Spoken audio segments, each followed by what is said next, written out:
ನಮಸ್ಕಾರ ವೀಕ್ಷಕರೇ, news 18 detail ಕಾಂಟೆಂಟ್ಗೆ ಸ್ವಾಗತ. ನಾನು ಗಣೇಶ್ ಸಾಹೇಬ್ರಗಟ್ಟೆ. ಉಡುಪಿ ಜಿಲ್ಲೆಯ ಬಹುದೊಡ್ಡ ನೀರಾವರಿ ಯೋಜನೆ ಅದುವೇ ವಾರಾಯಿ ಪ್ರಾಜೆಕ್ಟ್. ಈ ಪ್ರಾಜೆಕ್ಟು ಸರಿಸುಮಾರು 4 ದಶಕದ ಹಿಂದೆ ಕೇವಲ 9 ಕೋಟಿಯ ವೆಚ್ಚದಲ್ಲಿ ಈ ಯೋಜನೆಯನ್ನು ಸಿದ್ಧಪಡಿಸಲಾಗಿರುವಂಥದ್ದು. ಉಡುಪಿ ಜಿಲ್ಲೆಯ ಬಹುಭಾಗದಲ್ಲಿ ರೈತರು ಕಬ್ಬು ಬೆಳಿಬೇಕು. ಆ ಕಬ್ಬನ್ನು ಬ್ರಹ್ಮಾವರ ಶುಗರ್ ಫ್ಯಾಕ್ಟ್ರಿಗೆ ಹಾಕಿ ರೈತರು ಲಾಭದಾಯಕ ಕೃಷಿಯತ್ತ ಮುನ್ನುಗ್ಗಬೇಕು ಅನ್ನುವಂಥ ಕಾರಣಕ್ಕೆ ಆಗಿನ ಸರ್ಕಾರ ಇದಕ್ಕೆ ಶಿಲಾನ್ಯಾಸವನ್ನು ಮಾಡಿರುವಂಥದ್ದು, ಕಾಮಗಾರಿಗೂ ಕೂಡ ಚಾಲನೆ ನೀಟ್ಟಿದೆ. ಆದರೆ ಇಲ್ಲಿಯ ತನಕ ಅಂದರೆ 4 ದಶಕ ಆದರೂ ಕೂಡ ವಾರಾಯಿ ನೀರು ರೈತರ ಪಾಲಿಗೆ ಏನು ಗಗನಕುಸುಮವಾಗಿಯೇ ಪರಿಣಮಿಸಿದೆ. ಅಲ್ಲಲ್ಲಿ ಕೆಲವೊಂದು ಕಡೆ ಏನು ನೀರು ಸಿಕ್ಕಿದ್ರೂ ಕೂಡ ಸರಿಸುಮಾರು 50% ಅಂದರೆ 50ಕ್ಕಿಂತ ಹೆಚ್ಚಿನ ಪರ್ಸೆಂಟನ್ನ ರೈತರಿಗೆ ಈ ಭಾಗದಲ್ಲಿ ನೀರು ಕುಡಿಲಿಕ್ಕೆ ಸಾಧ್ಯವಾಗದಿರುವಂಥದ್ದು. ಅಂದರೆ ಕೃಷಿಗೆ ಪೂರಕವಾಗಿ ಈ ವಾರಾಯಿ ನದಿ, ಆ ವಾರಾಯಿ ಯೋಜನೆ ಸಿದ್ಧವಾಗದೇ ಇರುವಂಥದ್ದು ಬಹಳಷ್ಟು ವಿಪರ್ಯಾಸ. 9 ಕೋಟಿಯಿಂದ ಪ್ರಾರಂಭವಾದ ಯೋಜನೆ ಈಗ ಸರಿಸುಮಾರು 1200ಕ್ಕಿಂತ 1300 ಕೋಟಿ ಮಿಕ್ಕಿ ಈ ಕಾಮಗಾರಿಗೋಸ್ಕರ ವ್ಯಯವಾಗಿದೆ. ಕೇವಲ ಇದು ಕೋಟಿ ಲೆಕ್ಕಾಚಾರ, ಆದರೆ ಕಾಮಗಾರಿ ಮಾತ್ರ ಆಗದೇ ಇರುವಂಥದ್ದು. ಇಲ್ಲಿ ಯಾರು ಹೊಣೆ ಅಂತ ಮಾಡೋದು? ಗುತ್ತಿಗೆದಾರನ ಹೊಣೆ ಮಾಡೋದು. ಆದರೆ ಆಯಾ ಸಂದರ್ಭದಲ್ಲಿ ಆಯಾ ಇಲಾಖೆಯಲ್ಲಿ ಇರುವಂಥ ಇಂಜಿನಿಯರ್ ಅಥವಾ ಅಧಿಕಾರಿಗಳನ್ನು ಹೊಣೆ ಮಾಡೋದಾ? ಇಲ್ಲ ಆಯಾ ಭಾಗದಲ್ಲಿ ಚುನಾಯಿತರಾಗಿರುವಂಥ ಜನಪ್ರತಿನಿಧಿಗಳನ್ನು ಹೊಣೆ ಮಾಡೋದಾ? ಗೊತ್ತಿಲ್ಲ. ಆದರೆ ಸರ್ಕಾರಕ್ಕೆ ಬಕ್ಕಸಕ್ಕೆ ಒಂದಿಷ್ಟು ನಷ್ಟವಾಗಿರುವಂಥದ್ದು ಸತ್ಯ. ಎಸ್, ಈಗ ವಾರಾಯಿ ವಿಚಾರವಾಗಿ ಮತ್ತಷ್ಟು ಚರ್ಚೆ ಬರ್ತಿರುವಂಥದ್ದು ಸಿದ್ದಾಪುರ ಏತ ನೀರಾವರಿ ಯೋಜನೆ ಮೂಲಕ. ಒಂದಿಷ್ಟು ರೈತರು ಪ್ರತಿಭಟನೆಯನ್ನು ಮಾಡ್ತಾ ಇದ್ದಾರೆ. ಒಂದಿಷ್ಟು ರೈತರು ನಮಗೆ ಸರ್ಕಾರ ನ್ಯಾಯವನ್ನು ಒದಗಿಸಿಕೊಡ್ಬೇಕು ಅನ್ನುವಂಥ ಆಗ್ರಹವನ್ನು ಕೂಡ ಮಾಡ್ತಾ ಇದ್ದಾರೆ. ಈ ರೈತರ ನಾಯಕತ್ವವನ್ನು ವಹಿಸಿಕೊಂಡಿರುವಂಥದ್ದು ಕಾಂಗ್ರೆಸ್ ಪಕ್ಷದ ಮಾಜಿ ಸಭಾಧ್ಯಕ್ಷರಾದಂಥ ಪ್ರತಾಪ್ ಚಂದ್ರ ಶೆಟ್ಟಿಯವರು. ಅವರು ತಮ್ಮದೇ ಸರ್ಕಾರದ ವಿರುದ್ಧ, ಅಂದರೆ ತಮ್ಮ ಪಕ್ಷದ ಸರ್ಕಾರ ಈಗ ಆಡಳಿತದಲ್ಲಿರ್ತದೆ, ಕಾಂಗ್ರೆಸ್ ಸರ್ಕಾರದ ವಿರುದ್ಧವೇ ಪ್ರತಿಭಟನೆಗೆ ಇಳಿದಿರುವಂಥದ್ದು. ಸಾಕಷ್ಟು ಬಾರಿ ಅವರು ತಮ್ಮ ಪಕ್ಷದ ವಿರುದ್ಧವೇ ಪ್ರತಿಭಟನೆಯನ್ನು ಈ ಹಿಂದೆ ಇಳಿದಿದ್ದಾರೆ. ಈ ಬಾರಿ ರೈತರಿಗೋಸ್ಕರ, ರೈತರ ಕಷ್ಟದ ನಿವಾರಣೆಗೋಸ್ಕರ ಪ್ರತಿಭಟನೆಗೆ ಇಳಿದಿರುವಂಥದ್ದು, ಸರ್ಕಾರದ ಬಾಗಿಲು ತಟ್ಟುವ ಕೆಲಸವನ್ನು ಮಾಡಿದ್ದಾರೆ. ವಾರಾಯಿ ಪ್ರಾಜೆಕ್ಟ್ ಮೂಲಕ ಒಂದಿಷ್ಟು ಮಂದಿ ಕೋಟ್ಯಾಧಿಪತಿಗಳಾಗಿದ್ದಾರೆ. ಆದರೆ ಒಂದಿಷ್ಟು ರೈತರಿಗೆ ಇಲ್ಲಿ ನೀರು ಕುಡಿಲಿಕ್ಕೆ, ಅಂದರೆ ಕೃಷಿ ಪೂರ್ವಕವಾಗಿ ಒಂದಿಷ್ಟು ಕೆಲಸಗಳನ್ನು ಮಾಡಲಿಕ್ಕೆ ಸಾಧ್ಯವಾಗಲಿಲ್ಲ. ಕೆಲವೊಂದು ಸ್ಥಳಗಳಲ್ಲಿ ಕುಡಿಯೋ ನೀರಿನ ಸಮಸ್ಯೆ ಇದೆ. ವಾರಾಯಿ ಸರಿಯಾಗಿ ಅನುಷ್ಠಾನಗೊಂಡಿದ್ದರೆ ಈ ಸಮಸ್ಯೆಗಳಿಗೆ ಪರಿಹಾರ ಆಗುತ್ತಿತ್ತು ಅನ್ನುವಂಥ ಆಗ್ರಹ ಅವ್ರದ್ದಾಗಿರುವಂಥದ್ದು. ಮಾಡಿದಾಗಲೂ ಸಹ ಯಾರೂ ಮಾತಾಡದಿದ್ದಾಗ ಬಹುಶಃ ರೈತ ಸಂಘವಾಗಿ ಮಾತಾಡದೇ ಇದ್ರೆ ಏನೋ ತಪ್ಪು ಮಾಡಿದಂತಾಗುತ್ತೆ ಅನ್ನತಕ್ಕಂಥ ಹಿನ್ನೆಲೆಯಲ್ಲಿ ನಾವು ಸತತವಾಗಿ ನಮ್ಮ ರೈತ ಸಂಘದವರು ಬಹುಶಃ ಅದಕ್ಕೆಲ್ಲ ಬೆಂಬಲ ಕೊಟ್ಟಿದ್ದಾರೆ. ನಮ್ಮ ದಲಿತ ಸಂಘರ್ಷ ಸಮಿತಿಯವರು ಇಲ್ಲಿ ಇದ್ದಾರೆ. ದಲಿತ ಸಂಘರ್ಷ ಸಮಿತಿಯವರು, ಬೇರೆ ಬೇರೆ ಸಂಘಟನೆಗಳು ಎಲ್ಲ ಬಂದು ಸಹಾಯವನ್ನು ಮಾಡಿದ್ದಾರೆ. ಬಹುಶಃ ನಾವು ದುಡ್ಡು ಮಾಡ್ತಾ ಇಕ್ಕಂದು ಕಾತಿಲ್ಲ ಈ ಸಾರಿ. ಈ ಸಸಿ ಸ್ಟ್ರಾಟಜಿ ಚೇಂಜ್. ಯಾಕಂದ್ರೆ ಹೇಳಿದ್ರೆ ಅವರ ತಪ್ಪು ಬಹಳಷ್ಟಿದೆ. ಇಲ್ಲೇ ವರಾಯಲ್ಲಿದೆ. ಬಹುಶಃ ಕಾನೂನು ಪ್ರಕಾರ ಕೈಗೊಳ್ಳೋದಾದರೆ ಅವರ ಏನು ವಿದ್ಯುತ್ ಉತ್ಪಾದನೆ ಮಾಡತಕ್ಕಂಥ ಘಟಕ ನಡೆಸ್ತಕ್ಕಂಥ ಶಕ್ತಿ ಅವರಲ್ಲಿ ಇರಲ್ಲ. ಬಹುಶಃ ನಾವು ಹೇಳ್ತೀವಿ, ನಮ್ಮ ಬೇಕಾದಂಥ ದಾಖಲೆಗಳಿವೆ. ಬಹುಶಃ ಅಲ್ಲಿಗೆ ಅವರು ಹೊಟ್ಟೆಗೆ ಹೊಡೆದ್ರೆ ಆ ಗಳಿಗೆ ನಮ್ಮನ್ನು ಬಿಡ್ತಾರೆ ಅವರು. ಸಿದ್ದಾಪುರ ಏತ ನೀರಾವರಿ ಪದ್ಧತಿಯ ವಿರುದ್ಧವಾಗಿ ಆ ಯೋಜನೆಗಳಿಗೆ ಏನು ಅನುಷ್ಠಾನಗೊಳ್ಳಬೇಕಿತ್ತು ಅದನ್ನು ತಿದ್ದುಪಡಿ ಮಾಡಲಿಕ್ಕೆ ಹೊರಟಿರುವ ಸರ್ಕಾರದ ವಿರುದ್ಧವೇ ಇವರು ಅಂದರೆ ಶೆಟ್ರು ಅವರು ಪ್ರತಿಭಟನೆಗೆ ಇಳಿದಿದ್ದಾರೆ. ಸಾವಿರಾರು ರೈತರು ಈ ಭಾಗದ ಸಿದ್ದಾಪುರ ಸರ್ಕಲ್ ಭಾಗದಲ್ಲಿ ನಡೆದಿದ್ದಾರೆ. ಅವ್ರದೆಲ್ಲ ಒಕ್ಕೊಲರ ಧ್ವನಿ ಆಗಿರುವಂಥದ್ದು, ನಮಗೆ ಸರ್ಕಾರ ನ್ಯಾಯವನ್ನು ಕೊಡಬೇಕು. ಹೊಸಂಗಡಿ, ನೇರಲಕಟ್ಟೆ ಹಾಗೆ ಪ್ರಮುಖ ಭಾಗ ಇದೆ. ಅಂದರೆ ವಾರಾಯಿ ಪ್ರದೇಶದ ಮೂಲ ಏನು ಪ್ರಾರಂಭವಾಗ್ತದೆ, ಈ ಪ್ರದೇಶದಲ್ಲಿ ವಾರಾಯಿ ಪ್ರಾಜೆಕ್ಟ್ನ ಮೂಲ ಉದ್ದೇಶದಂತೆ ಪ್ರಥಮವಾಗಿ ಆ ಪ್ರದೇಶದಲ್ಲಿ ನೀರು ಕೊಡಬೇಕಿತ್ತು. ಆದರೆ ಇಲ್ಲಿ ತನಕ 4 ದಶಕ ಆದರೂ ಕೂಡ ನಮ್ಮ ಭಾಗಕ್ಕೆ ನೀರು ಬಂದಿಲ್ಲ. ನೀರನ್ನು ಕೊಡುವ ಕೆಲಸವನ್ನು ಸರ್ಕಾರ ಮಾಡಬೇಕು. ಸರ್ಕಾರ ಏನು ತಿದ್ದುಪಡಿ ಮಾಡಲಿಕ್ಕೆ ಹೊರಟಿರುವಂಥ ಯೋಜನೆಯನ್ನು ರದ್ದು ಮಾಡಿ ಮೂಲ ಉದ್ದೇಶ, ಮೂಲ ಯೋಜನೆ ಹೇಗಿದೆ, ಆರ್ಥಿಕ ತಜ್ಞರ ಸಹಿತ ಒಂದಿಷ್ಟು ಪರಿಣಿತ ತಂಡ ಏನು ಪ್ರಾರಂಭದಲ್ಲಿ ಯೋಜನೆಯನ್ನು ರೂಪಿಸಿಕೊಂಡಿತ್ತು ಆ ಯೋಜನೆಯನ್ನೇ ಮುಂದುವರಿಸಿಕೊಡ್ಬೇಕು, ಆ ಕಾಮಗಾರಿಯನ್ನೇ ಮಾಡಬೇಕು ಅನ್ನುವಂಥ ಒಕ್ಕೊಲ್ಲರ ಆಗ್ರಹ ಕೂಡ ರೈತರು ಮಾಡ್ತಿರುವಂಥದ್ದು. ಈಗ ಸಿದ್ದಾಪುರ ಏತ ನೀರಾವರಿ ಅನ್ನುವಂಥದ್ದು ಇದು 20 ವಾರ್ಡ್ಗಳಿಗೆ ಬೇಕಾಗುವಂತಹ ಒಂದು ಯೋಜನೆ ಆಗಿದೆ. ಈಗಾಗಲೇ ಕಾಮಗಾರಿಯನ್ನು 60% ಕಾಮಗಾರಿ ಈಗಾಗಲೇ ಮುಗಿದಾಗಿದೆ.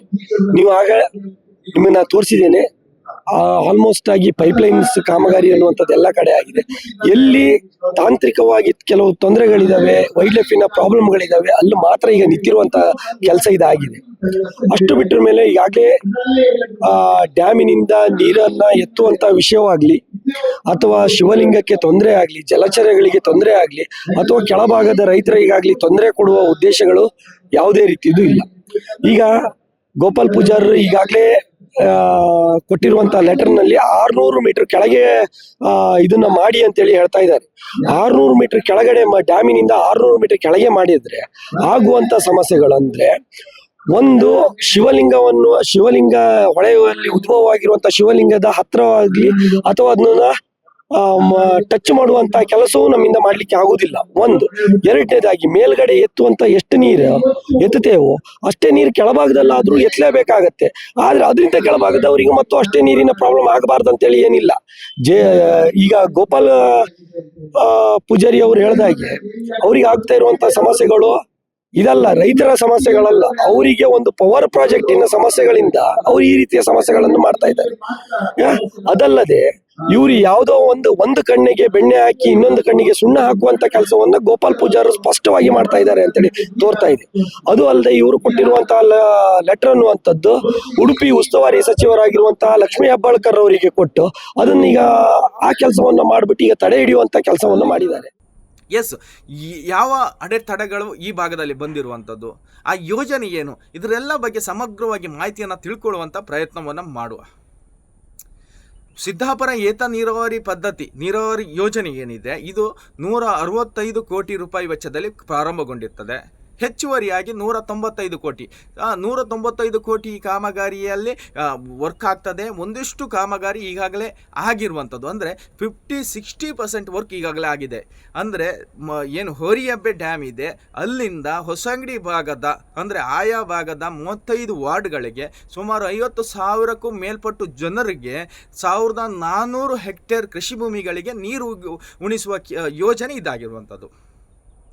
ಆ ಹೋರಿಯಬ್ಬೆ ಡ್ಯಾಮ್ನ ಜಾಕ್ವೆಲ್ ಮೂಲಕ ನೀರನ್ನು ಎತ್ತಿ ಆ ಪ್ರದೇಶದಲ್ಲಿ ಪೈಪ್ಲೈನ್ ಮೂಲಕ, ಕಾಲುವೆ ಮೂಲಕ ಆ ಭಾಗಕ್ಕೆ ನೀರನ್ನು ಉಣಿಸಬೇಕು. ಇದು ಮೂಲ ಪ್ರಾಜೆಕ್ಟ್.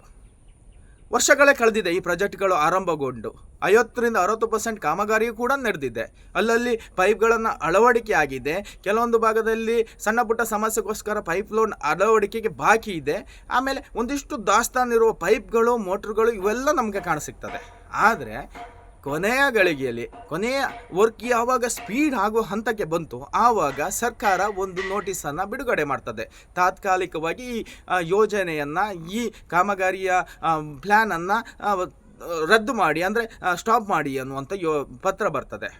ಯಾಕಾಗಿ ಈ ಪತ್ರ ಅಂತ ಹೇಳಿದ್ರಾ, ಮಾಜಿ ಶಾಸಕ ಗೋಪಾಲ್ ಪೂಜಾರಿಯವರು ಕೊಟ್ಟಿರುವಂಥ ಒಂದೇ ಒಂದು ಲೆಟ್ರು, ಅಧಿಕೃತವಾಗಿ ಲೆಟ್ರ್ ಇವ್ರು ಕೊಟ್ಟಿದ್ರೆ ಕೆಲಸಗಳು ಈ ಹಿಂದೆ, ಅಂದರೆ ಈ ಲೆಟ್ರಿನ ಹಿಂಭಾಗದಲ್ಲಿ ಒಂದಿಷ್ಟು ಜನ ಮಾಡಿರ್ತಾರೆ. ಯಾಕಂದರೆ ಇದೆಲ್ಲ ಕೋಟಿ ಲೆಕ್ಕಾಚಾರದಲ್ಲಿರುವಂಥದ್ದು. ಅಂದರೆ ತಮ್ಮ ಕಿಸೆಗೆ ಎಷ್ಟು ಕೋಟಿ ಬರ್ತದೆ, ಎಷ್ಟು ಹಣ ಬರ್ತದೆ ಅನ್ನೋದು ಮಾತ್ರ ಲೆಕ್ಕಾಚಾರ ಇರ್ತದೆ. ರೈತರಿಗೆ, ಬಡವನಿಗೆ ನೀರು ಕೊಡಬೇಕು ಅಂತ ಕನಸು ಯಾರಿಗಿಲ್ಲದೆ ಇರುವಂಥದ್ದು. ಸಂಪೂರ್ಣವಾಗಿ ವಾರಾಯ ಯೋಜನೆಯನ್ನು ಪ್ರಾರಂಭದ ಇಲ್ಲಿ ತನಕ ನಾವು ಗಮನಿಸಿದರೆ ಎಲ್ರಿಗೂ ಇರೋದು ಇದೇ ಭಾವನೆ ಆಗಿರುವಂಥದ್ದು. ಈ ಯೋಜನೆಯನ್ನು ನಾವು ಯೋಚಿಸಿಕೊಂಡಿದ್ರೆ ಯಾಕೆ ತಿದ್ದುಪಡಿ ಮಾಡಲಾಗಿದೆ ಅನ್ನೋ ಬಗ್ಗೆ ಒಂದು ಸ್ವಲ್ಪ ವಿಮರ್ಶೆ ಮಾಡಿಕೊಂಡಿದ್ರೆ, ಹೋರಿಯಬ್ಬೆ ಡ್ಯಾಮ್ ಏನಿದೆ ಅಲ್ಲಿಂದ ಎಡ ಮತ್ತು ಬಲದಂಡೆ ಮೂಲಕ ಆಯಾಯ ಪ್ರದೇಶಕ್ಕೆ ನೀರನ್ನು ಒದಗಿಸಿಕೊಳ್ಳಿಕ್ಕೆ ಕಾಲುವೆ ಪ್ರಾರಂಭವಾಗ್ತದೆ. ಈಗಾಗಲೇ ಎಡದಂಡೆಯಲ್ಲಿ ನೀರನ್ನು ಹರಿಸಲಿಕ್ಕೆ ಪ್ರಾರಂಭವಾಗ್ತಿದೆ. ಆದರೆ ಎಡದಂಡೆಯಲ್ಲಿ ಸಂಪೂರ್ಣ ಕಾಮಗಾರಿ ಇನ್ನೂ ಬಾಕಿ ಇದೆ, ಆಗಲಿಲ್ಲ.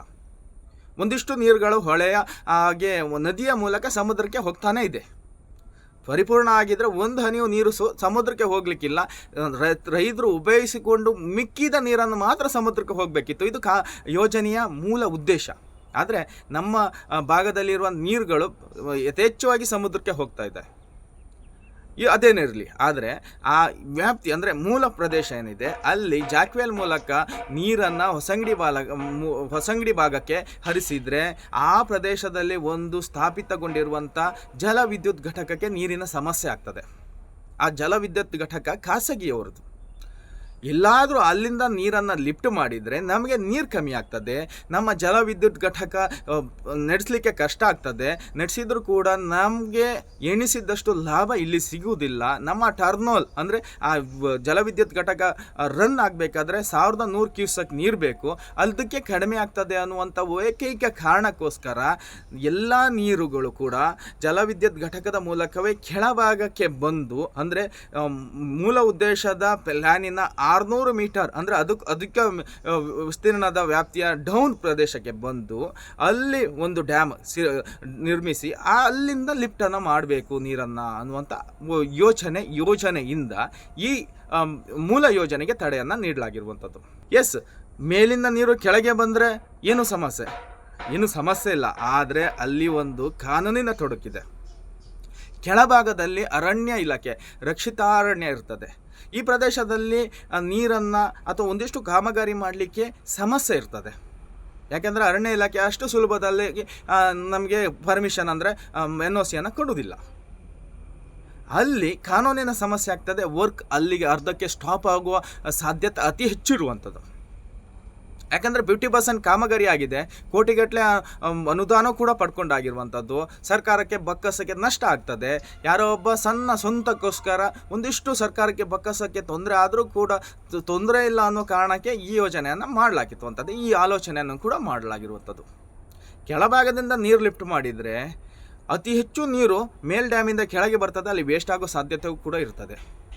ಆಯಾ ಭಾಗದಲ್ಲಿ ಒಂದಿಷ್ಟು ದೇವಸ್ಥಾನ ಆರಾಧನೆ ಕೇಂದ್ರ ಇದೆ, ಅದಕ್ಕೂ ಕೂಡ ತೊಡಕಾಗ್ತದೆ. ಮತ್ತು ಒಂದಿಷ್ಟು ಸಣ್ಣ ತಗ್ಗು ಪ್ರದೇಶದಿದೆ, ಅಲ್ಲಿ ಮುಳುಗಡೆ ಆಗುವ ಸಾಧ್ಯತೆಯೂ ಕೂಡ ಇರುವಂಥದ್ದು. ಈ ಎಲ್ಲ ಕಾರಣಕ್ಕೋಸ್ಕರ ಒಂದಿಷ್ಟು ತಂತ್ರಜ್ಞಾನರ ಅಭಿಪ್ರಾಯವನ್ನು ಪಡೆದುಕೊಂಡ ರೈತರ ಸಂಘ ಪ್ರತಿಭಟನೆಗೆ ಇಳಿದಿರುವಂಥದ್ದು. ಯಾವುದೇ ಕಾರಣಕ್ಕೂ ಮೂಲ ಉದ್ದೇಶ ಚೇಂಜ್ ಆಗಬಾರ್ದು. ಮೂಲ ಉದ್ದೇಶ ಏನಿದೆ ಆ ಉದ್ದೇಶ ಹೋರಿಯ ಡ್ಯಾಮ್ ಮೂಲಕ ಜಾಕ್ವೆಲ್ ಮೂಲಕನೇ ನೀರನ್ನು ಹಾಯಿಸಬೇಕು. ಖಾಸಗಿಯ ಲಾಭಿತನದಿಂದ ಸರ್ಕಾರ ಯೋಜನೆಯನ್ನು ಮರುವಿನ್ಯಾಸ ಮಾಡಬಾರ್ದು ಅನ್ನುವಂಥ ಆಗ್ರಹ ಮಾಡಿರುವಂಥದ್ದು. ಇದೆಲ್ಲ ಖಾಸಗಿತನದಿಂದ ಆಗ್ತಿರುವಂಥ ಆರೋಪ ರೈತರು ನೇರವಾಗಿ ಮಾಡ್ತಾ ಇದ್ದಾರೆ. ಒಂದಿಷ್ಟು ಕೆಲಸ ಆಗ್ತಿರುವಂಥದ್ದು. ಸಾವಿರಾರು ರೈತರು ಇದರ ವಿರುದ್ಧವಾಗಿ ಪ್ರತಿಭಟನೆ ಮಾಡ್ತಾ ಇದ್ದಾರೆ. ಸಿದ್ದಾಪುರ ಸರ್ಕಲ್ನಲ್ಲಿ ಪ್ರತಿಭಟನೆ ಮಾಡ್ತಾರೆ. ಆ ಮೂಲಕ 1 ಕಿಲೋಮೀಟರ್ ದೂರದ ನೀರಾವರಿ ಇಲಾಖೆಯನ್ನು ವಾರಾಯಿ ಪ್ರಾಜೆಕ್ಟ್ನ ಮೇನ್ ಕಚೇರಿ ಏನಿದೆ ಅಲ್ಲಿಗೆ ಹೋಗಿ ಪಾದಯಾತ್ರೆ ಮೂಲಕ ಮನವಿಯನ್ನು ಕೊಡ್ತಾರೆ, ಆಗ್ರಹವನ್ನು ಮಾಡ್ತಾರೆ. ಯಾವುದೇ ಕಾರಣಕ್ಕೂ ತಿದ್ದುಪಡಿಯನ್ನು ಮಾಡಬಾರ್ದು, ತಿದ್ದುಪಡಿಯನ್ನು ಮಾಡಿದರೆ ನಾವು ಉಗ್ರ ಪ್ರತಿಭಟನೆಯನ್ನು ಮಾಡ್ತೇವೆ ಅನ್ನುವಂಥ ಖಂಡನೆಯನ್ನು ಮಾಡಿರುವಂಥದ್ದು. ಇದೆಲ್ಲ ಒಂದಿಷ್ಟು ಪ್ರಕ್ರಿಯೆ. ಆದರೆ ನಾವು ಯೋಚಿಸಿ ಮಾಡಬೇಕಾಗಿರುವಂಥದ್ದು, ಸರ್ಕಾರದ ಯೋಜನೆಗಳು ಎಲ್ಲ ರೀತಿಯ ತಯಾರಿಗಳನ್ನು ಮಾಡಿಕೊಂಡೇ ಅನುಷ್ಠಾನ ಮಾಡಲಾಗ್ತದೆ. ಆದರೆ ಅಲ್ಲಿ ತಿದ್ದುಪಡಿ ಕೆಲಸನ ಯಾವ ಕಾರಣಕ್ಕೆ ಮಾಡ್ತಾರೆ ಅಂತ ಹೇಳಿದರೆ ಖಾಸಗಿಯವರ ಲಾಭಿತನದಿಂದ. ನಮ್ಮ ನ್ಯೂಸ್ 18ನ ಕಳಕಳಿ ಕೂಡ ಇದಾಗಿರುವಂಥದ್ದು. ಯಾವುದೇ ಖಾಸಗಿಯವರ ಲಾಭಿತನದಿಂದ ಮಾಡಬಾರ್ದು. ನಿಜವಾಗ್ಲೂ ರೈತರಿಗೆ, ರೈತರ ಕೃಷಿ ಭೂಮಿಗೆ ನೀರನ್ನು ಒದಗಿಸ್ಕೊಡ್ಬೇಕು. ರೈತರ ಹಿತದೃಷ್ಟಿಯಿಂದ ಸರ್ಕಾರ ಈ ಮೂಲ ಯೋಜನೆಯನ್ನು ತಿದ್ದುಪಡಿ ಮಾಡದೆ ರೈತರಿಗಾಗಿ ಒಂದಿಷ್ಟು ಕ್ರಮಗಳನ್ನು, ಅಂದರೆ ಒಂದು ಒಳ್ಳೆಯ ಕ್ರಮಗಳನ್ನು ತೆಗೆದುಕೊಳ್ಬೇಕು. ರೈತರಿಗೆ ಪೂರಕವಾಗಿ ಸರ್ಕಾರ ಇರಬೇಕು. ಅದ್ರ ಜೊತೆಗೆ ವಾರಾಯಿ ಏನು ನೆಲಗುಂದಿಗೆ ಬಿದ್ದಿರುವಂಥ ವಾರಾಯಿನ ಸಂಪೂರ್ಣ ಪ್ರಾಜೆಕ್ಟ್ ಇದೆ, ಅದನ್ನು ಬಡಿದೆಬ್ಬಿಸಿ ಕಾಮಗಾರಿಯನ್ನು ಸ್ಪೀಡ್ ಮಾಡುವ ಕೆಲಸವನ್ನು ಕೂಡ ಸರ್ಕಾರ ಮಾಡಬೇಕಾಗಿರುವಂಥದ್ದು. ಇದು ಇವತ್ತಿನ ವಿಶೇಷ. ಮತ್ತೊಂದು ವಿಶೇಷತೊಂದಿಗೆ ಭೇಟಿಯಾಗುವ. ನಮಸ್ಕಾರ. ನಿರ್ಭೀತ, ನಿಷ್ಪಕ್ಷಪಾತ, ವಿಶ್ವಾಸಾರ್ಹ ಸುದ್ದಿಗಳಿಗೆ ಮತ್ತೊಂದು ಹೆಸರಾಗಿರೋ ನ್ಯೂಸ್ 18 ಕನ್ನಡ ಈಗ ಆಪ್ನಲ್ಲೂ ಲಭ್ಯ ಇದೆ. ದಯವಿಟ್ಟು ಇಲ್ಲಿರೋ QR ಕೋಡ್ ಅನ್ನು ಸ್ಕ್ಯಾನ್ ಮಾಡಿಕೊಂಡು ಆಪ್ ಡೌನ್ಲೋಡ್ ಮಾಡೋದಕ್ಕೆ ಮರಿಬೇಡಿ. ನಿಮ್ಮ ಬೆಂಬಲ ಹೀಗೆ ಸದಾ ನಮ್ಮೊಂದಿಗಿರಲಿ. ಧನ್ಯವಾದ.